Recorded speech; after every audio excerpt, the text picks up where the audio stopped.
सुमन दिल्ली में रहती थी। उसके पापा चाट का ठेला लगाते थे। सुमन भी इस काम में अपने पापा का साथ देती थी। पापा, ये लो, सारे गोलगप्पे भी तैयार हो गए और पानी भी बना दिया। बस मीठी चटनी आप बना लो, मैंने हरी चटनी बना दी है। सुमन बिटिया, सारा काम तो तूने ही कर दिया। तू तो मेरी आदत खराब कर रही है बेटी। कुछ दिनों में तू ससुराल चली जाएगी तो तेरे बिना काम में बिल्कुल मन नहीं लगेगा। तेरी बहुत कमी खलेगी बिटिया। बस रो दिए। सुमन, अब तू ही अपने पापा को संभाल। थोड़ी थोड़ी देर में मन भारी कर लेते हैं। पापा, मैं आपको छोड़कर कहीं नहीं जाऊंगी। मुझे ये शादी नहीं करनी। मैं भी आपके और माँ के बिना नहीं रह पाऊंगी। पापा। नहीं बिटिया, ऐसे नहीं कहते। बेटियों को अपने ससुराल जाना ही होता है। केशव बहुत अच्छा लड़का है, तो ससुराल में बहुत खुश रहेगी। सुमन की शादी सूरत में तय हो गई थी। 1 महीने बाद सुमन की शादी थी, इसीलिए सुमन अपने माता पिता से दूर दूसरे शहर जाते थोड़ा उदास थी। सुमन बड़ी थी और एक छोटा भाई था जो अभी पढ़ रहा था। धीरे धीरे 1 महीना बीत गया और सुमन की शादी का दिन आ गया। सुमन के माता पिता उसे राजी खुशी डोली में विदा करते हैं। शादी के बाद सुमन दिल्ली से सूरत अपनी ससुराल आ जाती है। सुमन का पति केशव एक गैराज में गाड़ियों की मरम्मत करता था। सुमन समझदार थी, उसने आते ही पूरे घर को संभाल लिया। बस बहू, मैं और रोटी नहीं लूंगी, केशव को दे दे। बस एक ही रोटी देना, पेट में बिल्कुल भी जगह नहीं है। इतना स्वादिष्ट खाना बनाया है बहू कि मैं एक रोटी भूख से बढ़कर खा गई। कहा माँ जी, 2 निवाले की एक रोटी होती है मेरी छोटी छोटी। अब मैं आ गई हूँ ना, तो रोजाना आपको ऐसे ही गरम गरम मेरे हाथ का बना भोजन खाना होगा। कोई बहाना नहीं चलेगा। हमारे तो भाग्य खुल गए बहू, जो तुम हमारे घर में बहू बनकर आई। जीती रहो। सुनिए, मैंने आपका टिफिन पैक कर दिया है, ये लीजिए। बस मैं 2 मिनट में आई। अब ठीक है, मैं बाहर तब तक मोटरसाइकिल निकालता हूँ। माँ जी, और क्या क्या राशन लाना है? बस यही बहू जो लिखवाया है, बाकी तुम अपने लिए जो चाहो खरीद लेना। ठीक है, मैं थोड़ी देर में लौटती हूँ। सुमन केशव के साथ मोटरसाइकिल पर बाजार चली जाती है। सुमन, कहो तो गैराज बाद में चला जाऊंगा। तुम अकेले घर सामान लेकर कैसे जाओगी? अरे आप चिंता मत करो, मैं ऑटो ले लूंगी। केशव सुमन को बाजार में छोड़कर गैराज जाने लगता है। तभी उसकी मोटरसाइकिल के आगे कहीं से एक पत्थर आ जाता है। केशव की मोटरसाइकिल लड़खड़ा जाती है और वो बहुत तेज गिरता है। केशव को काफी चोट आ जाती है। सुमन कुछ ही दूरी पर थी। हे ईश्वर, ये क्या हो गया? भाई साहब, थोड़ी मदद कीजिए। चिंता मत करो बहन जी, सब ठीक हो जाएगा। कुछ लोग सुमन की मदद करते हैं और केशव को बराबर के अस्पताल में ले जाते हैं। डॉक्टर केशव का इलाज करता है। कुछ देर बाद केशव को आराम मिलता है। ज्यादा गंभीर चोटें तो नहीं थी, पर केशव के पैर की हड्डी टूट गई थी। 2 दिन बाद केशव को छुट्टी मिलती है।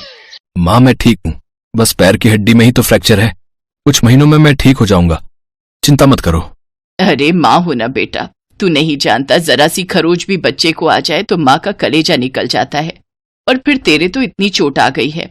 अब तो कुछ दिन के लिए गैराज भी नहीं जा सकता। जाना भी नहीं है, डॉक्टर ने अभी 6 महीने रेस्ट के लिए बोला है। आप चिंता मत करो, पैसों की कोई तंगी नहीं आएगी। मैं कोई काम शुरू कर देती हूँ ताकि घर में थोड़े पैसे आते रहें। तभी सुमन के माता पिता भी दिल्ली से आ जाते हैं। सुमन ने उन्हें फोन पर केशव के एक्सीडेंट की बात बताई थी, जिसे सुनकर वो रह नहीं सके। अब दामाद जी, काम की कोई चिंता मत करो। सुमन ने मेरे से चाट बनाना बहुत अच्छे से सीखा हुआ है। सुमन बिटिया, तू यहाँ सूरत में दिल्ली वाले गोलगप्पे शुरू कर, वो तो बहुत अच्छे बनाती है। कुछ दिन मैं यहाँ रुक जाता हूँ, जब काम सेट हो जाएगा तब मैं वापस चला जाऊंगा। हाँ पापा, ये ठीक रहेगा। दिल्ली वाले गोलगप्पे यहाँ बहुत अच्छे चलेंगे। हमारे इधर आसपास किसी ने भी दिल्ली वाले गोलगप्पे का काम नहीं शुरू किया हुआ। केशव बेटा, आप सारी चिंता छोड़ दो। पापा और मैं कुछ दिन अब यहीं रहेंगे। शुक्रिया माँ, शुक्रिया पापा, आपने मुझे बहुत हिम्मत दी है। ऐसी बहू और ऐसे समधी सचमुच बहुत नसीब वालों को मिलते हैं। सुमन की सास की आंखों में आंसू आ जाते हैं। केशव को भी अपने सास ससुर के आने के बाद बहुत हिम्मत मिल गई थी। सुमन अपने पापा के साथ सूरत में गोलगप्पे का ठेला शुरू करती है, जिसके ऊपर लिखा था दिल्ली वाले गोलगप्पे। गोलगप्पे के दीवाने तो बहुत लोग हैं और सूरत में तो पानीपुरी के सभी दीवाने हैं। ये देखकर सुमन और उसके पापा ने गोलगप्पे का स्टॉल लगा दिया। उनके बने गोलगप्पे बहुत पसंद किए जाने लगे। सुमन बिटिया, मुझे पता है अब तुम काम अकेले संभाल लोगी। अब हमें चलना चाहिए। सूरज भी अपनी बुआ के घर बहुत दिन से रुका हुआ है। वो उन पर बोल रहा था कि हमारे बिना उदास हो रहा है। हाँ पापा, सूरज बहुत दिन अकेला रुक गया और आपको दिल्ली का भी तो काम संभालना है। वो भी बहुत दिनों से बंद पड़ा है। अब तो मैं सब कुछ संभाल लूंगी, आप मेरी चिंता मत करो। सुमन के माता पिता वापस दिल्ली लौट जाते हैं। उन्हें आए हुए भी बहुत समय हो गया था। अब सुमन अकेले ही रोजाना गोलगप्पे का ठेला लगाने लगी। वो रोजाना सुबह उठकर गोलगप्पे और बाकी का सामान तैयार करती और बाजार निकलती। कुछ भी कहो सुमन दीदी, आपके गोलगप्पे का जवाब नहीं है। हम सारी सहेलियां रोजाना शाम को स्पेशली मार्केट आपके गोलगप्पे खाने के लिए आती हैं। हाँ सुमन दीदी, ये तो सच है, बहुत टेस्टी गोलगप्पे होते हैं आपके, साथ में खट्टा मीठा पानी, बहुत बढ़िया बनाती हो आप। बस आप सब ग्राहक तारीफ कर देते हो, मुझे काम करने में और प्रेरणा मिलती है। ये लो, इसी बात पर 2 गोलगप्पे फालतू खाओ। सुमन रोजाना ऐसे ही शाम के समय बाजार में ठेला लगाती थी। धीरे धीरे सुमन के गोलगप्पे पूरे सूरत में फेमस होने लगे। अब तो उसे शादियों और पार्टी के भी ऑर्डर मिलने लगे। इस काम में सुमन की सास भी उसकी मदद करती थी। कहीं भी शादियों और पार्टी के ऑर्डर मिलते तो सुमन अपनी सास के साथ जाती और वहां पर अपना स्टॉल लगाती। स्टॉल पर दिल्ली वाले गोलगप्पे लिखा देखकर लोगों की भीड़ सबसे पहले वहीं पर टूटती थी। बहुत अच्छे पैसे कमा लिए सुमन ने। फिर एक दिन सुमन केशव और अपनी सास से बोली, सुनो, अब तो तुम्हारी तबीयत में थोड़ा सुधार हो गया है। मैं सोच रही हूँ तुम गैरेज का काम छोड़ दो, हम गोलगप्पे की एक दुकान खोल लेते हैं। अब तो हमारे पास अच्छे पैसे इकट्ठे हो गए हैं, हम कुछ कारीगर भी रख लेंगे। सुमन, तुमने तो मेरी पूरी जिंदगी बदल दी। कहते हैं एक आदमी की सफलता में एक औरत का हाथ होता है, और तुमने तो मेरा बहुत साथ दिया है। तुम जैसा चाहती हो हम वैसा ही करेंगे। जीते रहो मेरे बच्चों। सुमन की मेहनत से सब कुछ अच्छा होने लगा। केशव और सुमन बाजार में किराए पर एक दुकान ले लेते हैं, जहां पर वो अपने साथ साथ कुछ कारीगर भी रखते हैं जो इस काम में उनकी मदद करते थे। कहते हैं परिस्थितियां तो जीवन में आती जाती रहती हैं। परिस्थितियों से डरकर नहीं, बल्कि परिस्थितियों का मुकाबला करके ही जीवन को सरल बनाया जा सकता है। जो व्यक्ति संघर्षों से लड़ता है वही ऊंचे मुकाम प्राप्त करता है। जैसा सुमन ने किया, वो परेशानियों से डरी नहीं बल्कि उनसे बचने का रास्ता ढूंढा।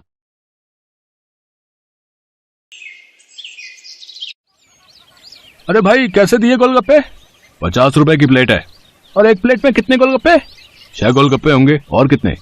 अरे बाप रे बाप, 50 के 6 गोलगप्पे, इतने महंगे? तभी सोचो तुम्हारी दुकान में भीड़ क्यों नहीं है। मुझे फालतू की भीड़ चाहिए भी नहीं। मेरे पास वही लोग गोलगप्पे खाने आते हैं जो इन्हें खाने के लायक हैं। और तुम लगता है यहाँ नए हो। दाम पूछने से पहले ऊपर लगा बोर्ड ही पढ़ लेते। दाम और नाम दोनों लिखे हैं। मेरा नाम मशहूर है और ये मेरे मशहूर गोलगप्पे हैं। एक एक गोलगप्पा इतना करारा है कि तोड़ो तो आवाज 1 किलोमीटर तक सुनाई दे। और पानी जैसा ग्राहक चाहे, पूरे 10 तरह की वैरायटी है मेरे पास पानी की। और ये देखो, ये है मेरे गोलगप्पों की असली जान, मेरा ये खास मसाला। हाँ हाँ, ये सब तो ठीक है, पर फिर भी 50 रुपए वाकई बहुत ज्यादा है। दाम तो यही है और यही रहेगा। अब तुम देख लो कि तुम मेरे गोलगप्पे खाने के लायक हो या नहीं। अरे ये क्या बात हुई? तुम ऐसे बात करते हो अपने ग्राहक से? नहीं, ग्राहक से तो नहीं, पर जो फालतू मेरा वक्त बर्बाद करे उससे मैं ऐसे ही पेश आता हूँ। चलो अब आगे बढ़ो और कोई सस्ता गोलगप्पे का ठेला ढूंढो।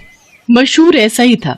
ये बात तो 100% सच थी कि वो गोलगप्पे बहुत ही अच्छे बनाता था, लेकिन इस बात पर उसे घमंड भी बहुत था। मशहूर का मानना था कि उसके पास हुनर और किस्मत दोनों का साथ है, इसीलिए उसे पूरा यकीन था कि उसका काम कभी मंदा पड़ ही नहीं सकता। और वास्तव में ऐसा हो भी रहा था। मशहूर के पास भले ही ग्राहक कम थे, लेकिन उनसे ही वो अच्छा खासा मुनाफा कमा लेता था। फिर कुछ दिनों के बाद, हाँ भाई, लाओ जरा गोलगप्पे तो लगाना। अरे तुम फिर से आ गए। रेट कम नहीं होंगे, पहले ही बता रहा हूँ। हाँ हाँ, मैं तुमसे कम करने को कह भी नहीं रहा हूँ। ऐसा करो, सिर्फ मुझे नहीं, इन सबको भी गोलगप्पे खिलाओ और इन सबके पैसे मैं दूंगा। पगला गए हो क्या? अब ऐसा करो, पहले पैसे रखो मेरे सामने, फिर बात करना। तुम भी ना बड़े शक्की हो। ये लो, ये रखे तुम्हारे पैसे। इतना कहकर सूरज ने पूरे 2000 रुपए मशहूर के सामने रख दिए। सूरज अपने साथ जिन लोगों को लेकर आया था वो देखने में ही गरीब लग रहे थे। मशहूर ने सभी को गोलगप्पे खिलाए, जिसके पैसे सूरज नहीं दिए।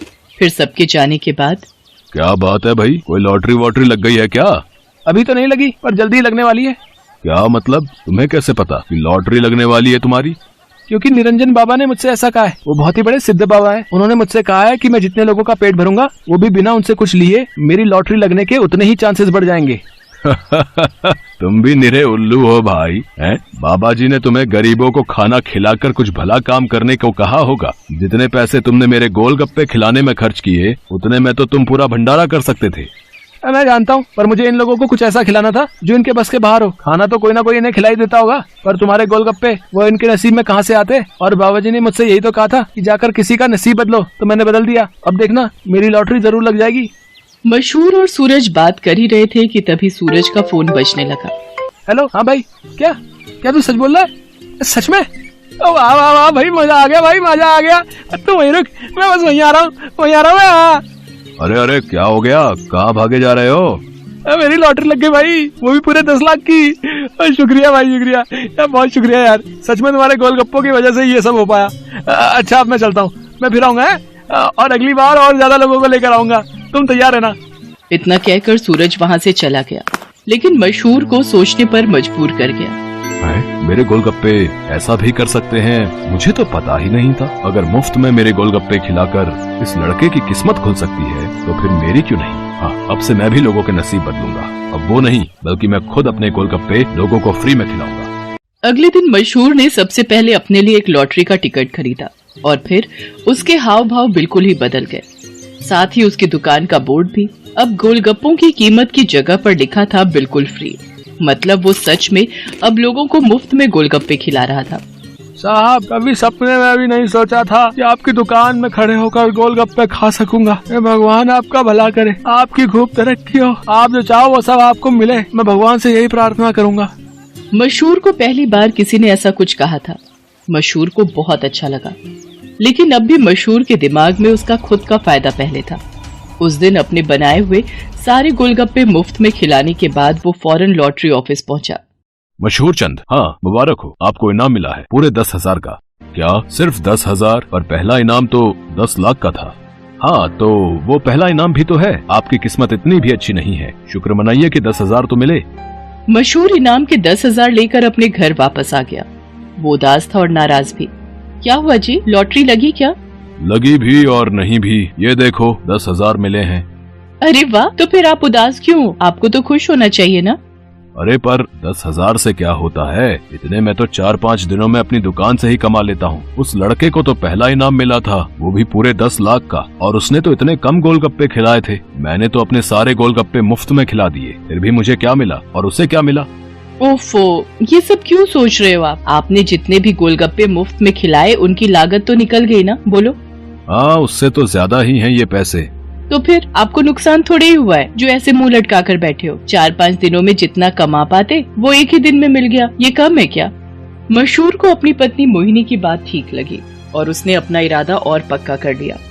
उसने आगे भी लोगों को फ्री गोलगप्पे खिलाना जारी रखा और हर रोज लॉटरी का टिकट खरीदना भी, कभी कम तो कभी ज्यादा, लेकिन हर रोज मशहूर का कुछ न कुछ इनाम जरूर निकलता था, जिससे मशहूर का हौसला और भी मजबूत होने लगा। इसके साथ ही मशहूर को अब ये सब करने में बहुत खुशी भी मिल रही थी। हर रोज लोगों के मुस्कुराते चेहरे उसकी दुकान से लौटते थे। उसके गोलगप्पे न जाने कितने मायूस चेहरों की मुस्कान बन रहे थे। फिर एक दिन, अरे मशहूर भाई, ये क्या है? ये कमाल कब से हो गया? बस तुम्हारे जाने के बाद से ही। लेकिन माफ करना भाई, अब तुम फ्री में गोलगप्पे नहीं खिला पाओगे किसी को, क्योंकि ये काम अब मैं करता हूँ और लॉटरी भी मेरी ही लगती है। हाँ, तुम्हारे जितना बड़ा इनाम तो नहीं लगा अब तक, पर मुझे उम्मीद है कि कभी न कभी वो कमाल भी हो ही जाएगा। मशहूर की बात सुनकर सूरज मुस्कुरा दिया और उसने अपनी जेब से अपना विजिटिंग कार्ड निकालकर मशहूर को दिया और उससे बोला, कोई बात नहीं, ये मेरा कार्ड रख लो। अब लॉटरी का टिकट जब भी खरीदना हो तो बस मुझे फोन कर देना, ऑफिस तक आने की जरूरत नहीं पड़ेगी। सूरज के विजिटिंग कार्ड पर उसी लॉटरी ऑफिस का पता लिखा था जहां से मशहूर हर रोज लॉटरी की टिकट खरीदता था। असल में वो ऑफिस सूरज का ही था और उसी की वजह से हर रोज मशहूर का कोई न कोई इनाम जरूर निकल रहा था। कार्ड देखते ही मशहूर सारी बात समझ गया। उसने सूरज के सामने हाथ जोड़ते हुए कहा, मैं ये बिल्कुल नहीं पूछूंगा कि तुमने ये सब क्यों किया, क्योंकि शायद मैं जानता हूँ। बहुत बहुत शुक्रिया भाई, मुझे ये एहसास कराने के लिए कि ज्यादा पैसे कमाने से जरूरी है दुआएं कमाना, लोगों को खुशियाँ बांटना, जो मेरे गोलगप्पे बहुत आसानी से कर सकते हैं। इसके बाद मशहूर ने कभी लॉटरी का टिकट नहीं खरीदा, बल्कि वो फिर से अपने गोलगप्पे बेचने लगा। लेकिन उसके गोलगप्पों का दाम पहले से बहुत कम था, जिसकी वजह से अब हर कोई उसके स्वादिष्ट गोलगप्पों का मजा ले पा रहा था। अब भले ही मशहूर के गोलगप्पे थोड़े सस्ते थे, लेकिन ग्राहक पहले से कहीं ज्यादा थे, मतलब मुनाफा भी पहले से ज्यादा ही था। इसके साथ ही मशहूर ने फ्री गोलगप्पे खिलाना भी नहीं छोड़ा। आखिर के 10-20 गोलगप्पे वो जरूर गरीबों को मुफ्त में खिलाता था, क्योंकि अब उसे गोलगप्पों के साथ साथ खुशियां बांटने की भी आदत जो हो गई थी।